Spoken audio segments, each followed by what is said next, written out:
내 아버지께서 너희에게 무거운 멍에를 매게 하였으나 이제 나는 너희의 멍에를 더욱 무겁게 할지라.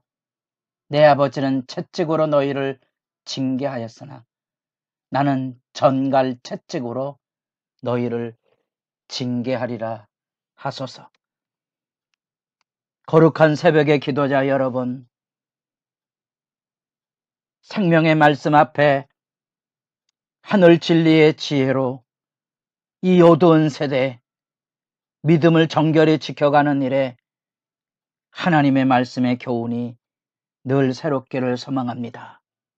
오늘 우리가 읽어갈 하나님의 말씀은 열왕기상 12장 1절로부터 12절까지로서 이제 드디어 열왕기상부터 열왕기하까지 이어지는 분열왕국 남유다와 북이스라엘의 비극적인 대립의 역사를 우리가 읽어가게 될 것입니다. 다윗과 솔로몬으로 이루어졌던 하나님의 뜻이 솔로몬의 타락으로 인하여 남북이 분열됨으로 다윗에게 주어졌던 인생 채찍, 그 고통의 혼란 속에 겪어가는 역사를 슬프게 지켜봅니다. 유대 전통에는 이 열왕기서가 예레미야의 영향권 안에 있다고 이해하고 있다 그랬습니다. 나라의 멸망을 끌어안았던 예레미야의 심정을 보시고 이런 역사의 흐름들을 짚어가시고 남의 나라 역사가 아닙니다. 어쩌면 이후로 이 분열 왕국에 남북의 왕들의 이름을 여러분들이 기억해야 될 것입니다. 번거롭기도 하지만 지혜를 찾기 위해서입니다. 오늘날 우리 시대에 우리의 삶에 하나님의 역사적인 책임을 물을 때 나는 뭐라고 대답할지를 말씀을 통하여 하나님의 지혜를 구해야 되기 때문에 그렇습니다. 이 첫 번째 단락이 이 부분입니다. 여러분이 아는 것처럼 솔로몬의 아들 르호보암과 솔로몬의 충직하고 유능한 부하였던 북쪽의 여로보암이 요셉 지파의 감독으로서 반유다 지파 중심의 다윗 솔로몬과의 분열해서 이 약속의 다윗 왕가를 괴롭히는 북의 왕으로 부상하게 되고 그 북왕국의 정점에 우리가 잘 아는 아합 왕이 등장하게 되며 우리가 아합 왕을 통하여 만나는 것이 바로 세상의 신을 상징하고 있는 바알 신의 발흥을 보게 됩니다. 이 발흥 앞에 자칫 남왕국 이스라엘이 나라가 바알 신앙으로 무너져야만 됐던 슬픈 순간이 있습니다. 아합의 딸 아달랴로 인하여 남왕국의 위기의 순간이 있었습니다.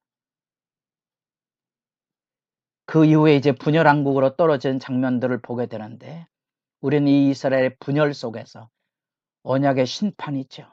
찢어서 여로보암에게 10지파를 내어주므로 이제 홀로선 유다 지파의 남왕국 언약을 파기한 솔로몬의 죄악으로 인하여 드디어 악의 소용돌이에 휘말려야만 되는 아픈 역사를 이제 12장부터 우리가 지켜보게 됩니다. 이제부터 남북, 특별히 전반 단락에는 남쪽의 이 르호보암과 북쪽의 여로보암의 세력 다툼, 이름이 비슷하지만 분명히 색깔을 구분하십시오. 그 장면을 먼저 지켜보게 됩니다. 그 르호보암의 왕권의 등장을 우리가 읽고 있습니다. 우리가 다윗도 사울도 마찬가지로 하나님의 택정하여 부르심이 있고 기름 부음이 있고 그리고 하나님 앞에 그 능력을 가지고 왕의 능력을 백성들에게 보여줘야 됩니다. 왕권의 능력이지요. 그래서 백성들의 승인과 백성들의 지지를 받아서 왕으로 세움을 받는 겁니다. 솔로몬이 죽고 르호보암이 등장하게 되며 이 르호보암이 백성들의 지지와 승인의 절차를 받기 위해서 북이스라엘이 주도한 세겜으로 가서 그 면담을 하게 됩니다. 그 면담 앞에 이 북이스라엘이 여로보암을 중심으로 해서 이미 세력을 형성하고 르호보암에게 왕권의 조정을 요구합니다. 이제 하나님의 말씀과 지혜로 움직여져야만 되는 이스라엘의 왕정, 곧 하나님의 뜻을 이루는 신정 정치의 의미는 이제 무너져 버리고 이처럼 세력과 권력과 인간의 욕심을 채워가는 국가의 현실 정치의 모습으로 오염돼 가는 그런 장면을 보게 되는 겁니다.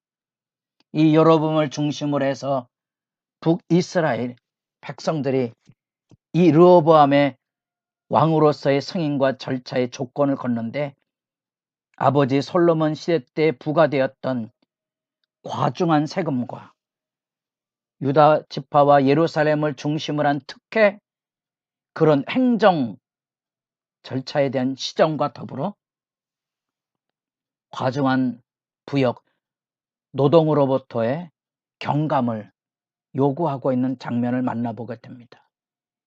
이 백성들의 요구에 대하여 이 르호보암이 아버지 때로부터 이어졌던 노인들이라고 표현된 정치 참모들이죠. 나라를 운영했던 그 지혜와 경험과 충실한 사람들인데 그들에게 얘기를 어떻게 묻는 거니? 너희는 어떻게 자문하여 이 백성에게 대답하게 하겠느냐? 너희는 어떻게 자문하여? 이렇게 묻습니다.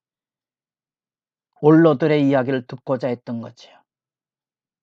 반면에 르호보암과 더불어 함께 이 권력의 중심에 섰었던 르호보암이 41세에 등극을 했으니까 여기 소년들이란 표현은 어감을 잘 조정해서 들으셔야 됩니다. 그들이 하는 말, 그들에게 묻습니다. 그 물음이 바로 그것입니다.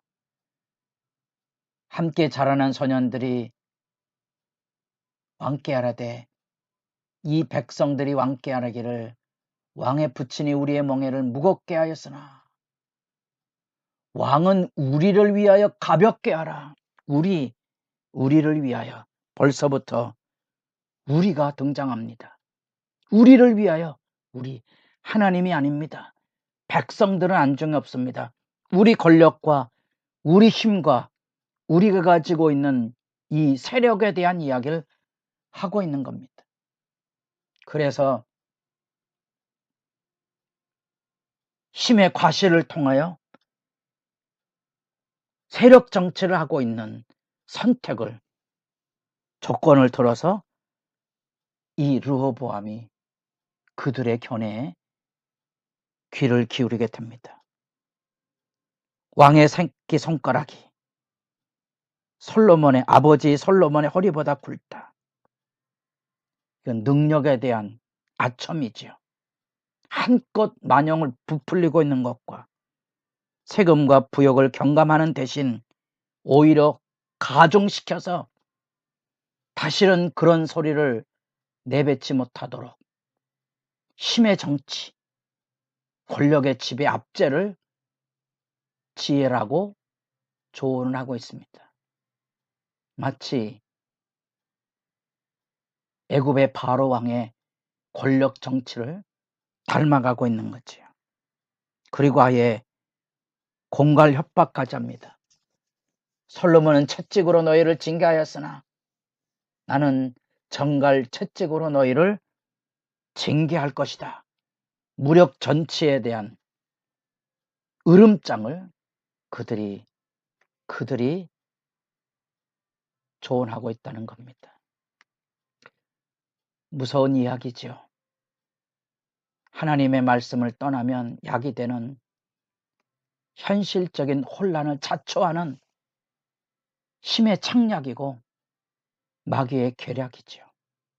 마치 선악을 알게 하는 나무를 따먹으면 너희가 하나님처럼 되리라 하는 것처럼 아직 권력의 맛을 보지 못한 우매한 민중들을 권력으로 압살하면 힘의 승리가 있을 거라고 유혹하고 있는 악의 목소리를 지금 우리가 듣고 있는 겁니다.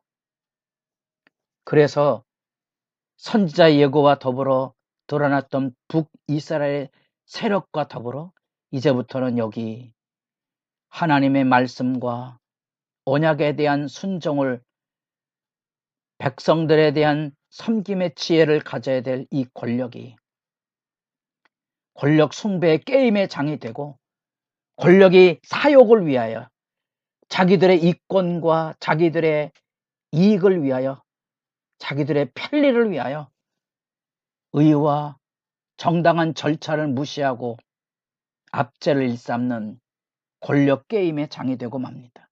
이제부터는 피 튀기는 권력 전쟁이 된 거죠. 그 권력 숭배와 무모함 속에서 우리는 하나님께 묻는 겸비함이 무너져가는 슬픈 장면을 보게 됩니다. 다윗이 여호와의 법궤를 옮겨오며 외쳤던 구호, 사울 때에는 묻지 아니하였으나 우리는 여호와의 궤 앞에 묻자. 다윗 왕권을 세웠던 분명한 하나님께 묻는 겸비함이 이제 여기 그 아들 솔로몬의 죄악으로 인하여 이렇게 철저히 다윗의 왕권의 의미가, 하나님이 세운 왕권의 의미가 무너져 내리는 슬픈 장면을 우리가 지금 읽어가고 있습니다. 여러분은 말씀 앞에 어떤 생각을 가지고 있습니까? 여러분의 기도가 진지해지기를 바랍니다.